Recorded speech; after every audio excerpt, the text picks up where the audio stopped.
Depuis 2 mois, Christophe Naudin est incarcéré dans cette prison, à quelques kilomètres de Saint-Domingue, la capitale dominicaine. Il vit dans une cellule de 9 mètres carrés qu'il partage avec 2 autres détenus. En guise de lit, un bloc de béton recouvert d'un matelas. Sous une chaleur étouffante, sans électricité, les conditions sont sommaires.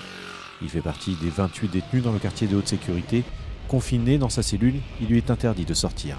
Il a été accueilli par une clameur des prisonniers. Selon lui, c'est parce qu'il avait fait un pied de nez aux autorités dominicaines en organisant l'exfiltration des 2 pilotes d'Air Cocaïne. Depuis ce jour-là, Christophe Naudin ne peut plus sortir de sa cellule. Selon lui, c'est parce que le gouvernement dominicain a peur qu'il puisse s'évader à son tour. Depuis son arrestation en Égypte le 4 février, maître Franck Berton, l'avocat français, défend Christophe Naudin.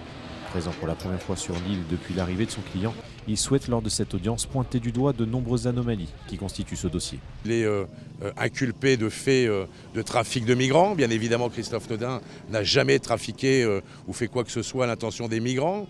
Il était dans les eaux internationales, il n'était pas à Saint-Domingue, il n'était pas sur le territoire de la République de Saint-Domingue. Il n'a commis aucune infraction ici. Lorsqu'il a récupéré les 2 pilotes qui étaient sous contrôle judiciaire, qui ne respectaient pas leur contrôle judiciaire. Le procureur général de la République dominicaine, Francisco Dominguez Brito, a déclaré vouloir un procès équitable et espère la plus grande fermeté de la justice. Du côté de l'accusé, on craint le report de l'audience et de nouveaux délais dans cette affaire.